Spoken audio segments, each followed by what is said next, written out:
সবাইকে নমস্কার। চলে এসেছি আমার পরবর্তী নিবেদন নিয়ে। আজকে একটি অক্ষম বাবার তার ছেলের কাছে লেখা একটি চিঠি পাঠ করব। আমার মনে হয় আপনাদের সবার খুব ভালো লাগবে।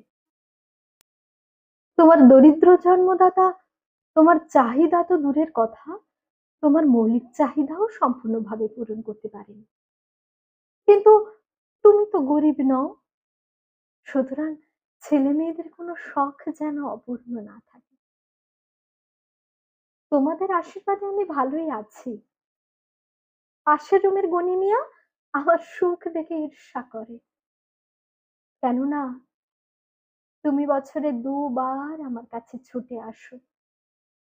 তোমার ব্যস্ততা দেখে তোমাকে আসতে বারবার নিষেধ করি, কিন্তু তারপরও যে তুমি কেন আসো তা বুঝতে পারি না আমি।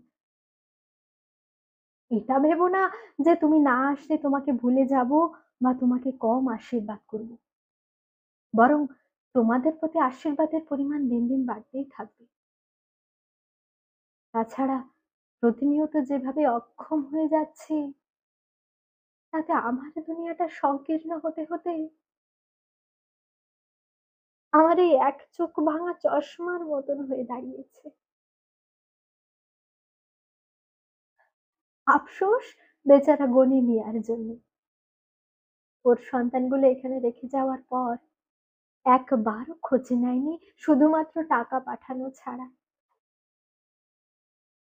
প্রিয় পুত্রধন জীবন সামনে এসে খুব অনুশোচনা হচ্ছে। মনে হচ্ছে কোথাও যেন আমি চরম ভুল করেছি। তোমাকে লালন পালন করতে পারিনি আমি ঠিক মতো। তোমার মা আর আমি তোমায় বাদ দিয়ে জীবনের কোনো পরিকল্পনাই সাজাইনি। কিন্তু কেন জানি না আজ নিজেকে খুব অসহায় মনে হচ্ছে। তোমার কাছেই হয়তো এটা আমার শেষ চিঠি, তাই কিছু কথা বলে যাওয়া আবশ্যক। এত তাড়াতাড়ি হয়তো মরে যাব না, কারণ আমি চাইলেই তো আর মৃত্যু আমার কাছে এসে ধরা দেবে না। কিন্তু লিখতে বসলে চোখ যেভাবে ঝাপসা হয়ে আসে, হাতে যেভাবে কাঁপতে শুরু করে, কিংবা মস্তিষ্ক যেভাবে আমার বিরুদ্ধাচরণ করে, তাতে তোমাকে লিখতে পারবো বলে মনে হয় না।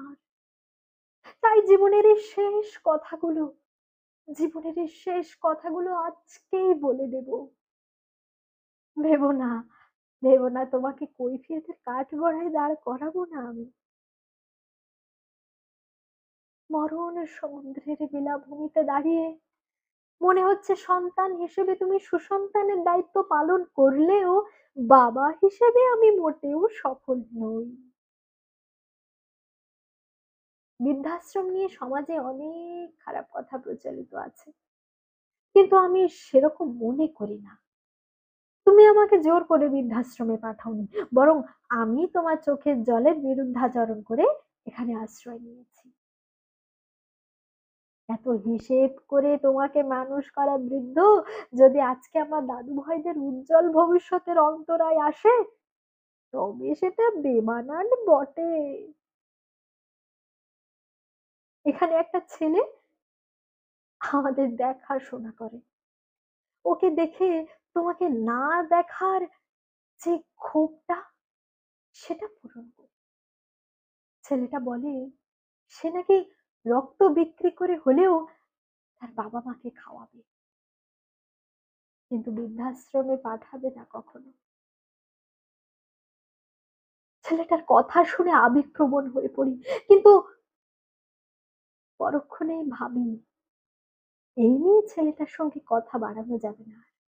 একটি অল্প শিক্ষিত ছেলে তার বাবা মাকে নিয়ে যা ভাবছে তা কেবল আবেগের কথা। তোমরা যারা উচ্চশিক্ষিত তারা আবেগকে প্রশ্রয় দেবে কেন?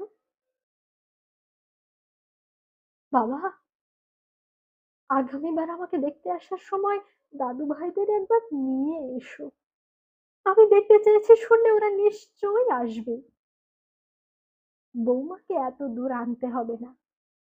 মামনি আমার গরম সহ্য করতে পারে না। জীবনের এই শেষবার। আর কোনোদিনও যদি দেখতে চাই, তবে সেটা আমার শিশুসুলভ খামখেয়ালি ভেবে মূল্যায়নের বাইরে রেখো। অনেক কথাই লেখার ছিল, বলার ছিল, কিন্তু আর লিখতে পারলাম না। কোথা থেকে একটা অন্ধপোকা আমার চোখের মধ্যে ঢুকে পড়লো। যন্ত্রণা হচ্ছে বটে, অক্ষম বাবাকে ক্ষমা করো। তোমার সন্তানদের কাছে তুমি যেন অক্ষম বাবা না হও, তার চেষ্টা করো। এতে এতে তোমার ব্যর্থ বাবা